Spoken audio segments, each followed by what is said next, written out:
August 4వ తేదీన India versus Sri Lanka మధ్య సెకండ్ ఓడిఐ మ్యాచ్ మధ్యాహ్నం 2:30కి స్టార్ట్ అవుతుంది. వీళ్ళిద్దరి మధ్య ఎంతో ఉత్కంఠగా జరిగిన మొదటి మ్యాచ్ చివరికి టైగా ముగిసింది. ఆ మ్యాచ్ లో మొదట బ్యాటింగ్ చేసిన శ్రీలంక 230 పరుగులు చేసింది. చేజింగ్ లో టీమిండియాకి ఎక్సలెంట్ స్టార్ట్ వచ్చింది. కానీ మిడిల్ ఆర్డర్ లో వరుసగా వికెట్లు కోల్పోయి చేతిలో ఉన్న మ్యాచ్ ని టైగా ముగించింది. అయితే ఈ మ్యాచ్ లో టీమిండియాకి బ్యాటింగ్ లో రోహిత్ తో పాటు బౌలింగ్ లో అక్షర్ పటేల్, అర్షదీప్ సింగ్ లతో పటిష్టంగా ఉంది. మరోవైపు శ్రీలంక టీం బ్యాటింగ్ లో నిశంక, కుశాల్ మెండిస్ లతో పాటు ఆల్రౌండర్ వెలలంగేతో బ్యాలెన్స్డ్ గా ఉంది. పిచ్ రిపోర్ట్: ఈ మ్యాచ్ కొలంబోలోని ఆర్ ప్రేమదాస స్టేడియంలో జరగనుంది. ఈ స్టేడియంలో పిచ్ బ్యాటింగ్ అండ్ బౌలింగ్ కి రెండింటికి ఫేవర్ గా ఉంటుంది. మ్యాచ్ ప్రోగ్రెస్ అయ్యే కొద్దీ స్పిన్నర్లకు ఎక్కువ టర్న్ అండ్ బౌన్స్ లభిస్తుంది. అలాగే పిచ్ స్లోగా మారే ఛాన్స్ ఉండడంతో బ్యాటింగ్ చేయడం కష్టంగా ఉంటుంది. ఫాస్ట్ బౌలర్లు ఫేస్ లో వేరియేషన్స్ చేస్తే సక్సెస్ అవుతారు. సెకండ్ ఇన్నింగ్స్ లో బాల్ బ్యాట్ పైకి ఆగి రావడంతో బ్యాటింగ్ కష్టంగా ఉంటుంది.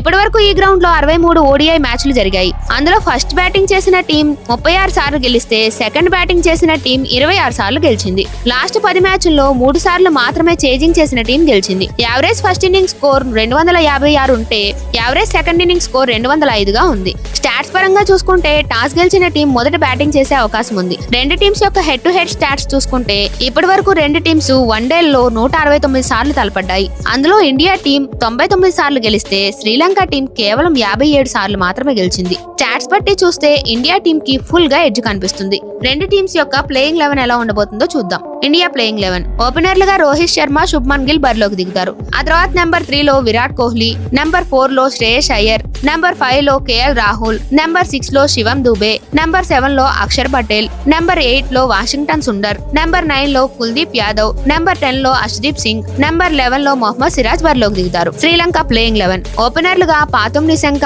ఆవిస్కా ఫెర్నాందో బరిలోకి దిగుతారు. ఆ తర్వాత నెంబర్ 3 లో కుశాల్ మెండిస్, నెంబర్ 4 లో సదేరా సమర్ విక్రమ, నెంబర్ 5 లో చరిత్ అస్లంక, నెంబర్ 6 లో జెనిత్ లియాన్ గే, నెంబర్ 7 లో దునీత్ వెలలాగే, నెంబర్ 8 లో వనిందు హసరంగా, నెంబర్ 9 లో అఖిలా ధనంజయ, నెంబర్ 10 లో ఆషితా ఫెర్నాందో, నెంబర్ 11 లో మొహమ్మద్ సిరాజ్ బరిలోకి దిగుతారు. రెండు టీమ్స్ యొక్క ప్లస్ అండ్ మైనస్ పాయింట్లు చూద్దాం. లాస్ట్ మ్యాచ్ లో కెప్టెన్ రోహిత్ హాఫ్ సెంచరీతో టీమ్ కి ఫైరీ స్టార్ట్స్ అందించాడు. కానీ మరో ఓపెనర్ గిల్ మాత్రం ఫెయిల్ అయ్యాడు. కోహ్లీ కూడా ఎక్కువ పరుగులు చేయలేదు. రాహుల్, అయ్యర్ పర్వాలేదనిపించారు. ఆల్రౌండర్స్ దూబే అండ్ అక్షర్ కూడా రాణించారు. ఇక ఇండియా బౌలింగ్ యూనిట్ మొత్తం డీసెంట్ పర్ఫార్మెన్స్ చేశారు. ముఖ్యంగా అర్షదీప్, అక్షర్ పటేల్ టాప్ ఫామ్ ని కంటిన్యూ చేస్తున్నారు. ఇక శ్రీలంక టీమ్ లో చూస్తే ఓపెనర్ నిశంక కన్సిస్టెంట్ గా పర్ఫామ్ చేస్తున్నాడు. వెలలాగే కూడా లాస్ట్ మ్యాచ్ లో బ్యాట్ అండ్ బాల్ తో ఎక్సలెంట్ పర్ఫార్మెన్స్ చేశాడు. అయితే మరో ఓపెనర్ ఫెర్నాందో ఫెయిల్ అయ్యాడు. కుశాల్ మెండిస్ కూడా తక్కువ స్కోర్ కే అవుట్ అయ్యాడు. బ్యాటింగ్ లో ఫెయిల్ అయిన అస్లంక బౌలింగ్ లో 3 వికెట్లు తీసి గేమ్ చేంజర్ అయ్యాడు. హసరంగా కూడా రన్స్ లీక్ చేసినప్పటికీ 3 వికెట్లు తీసి ఆకట్టుకున్నాడు. ఓవరాల్ గా స్టాట్స్ పరంగా చూసుకున్నా, టీం కాంబినేషన్ బట్టి చూసుకున్నా ఇండియా టీం స్ట్రాంగ్ గా కనబడుతుంది. ముందుగా చెప్పినట్టే శ్రీలంక టీం ని ఈసారి కూడా తక్కువ అంచనా వేయడానికి లేదు. ఫైనల్ గా ఈ మ్యాచ్ లో అయితే ఇండియా గెలుస్తుంది.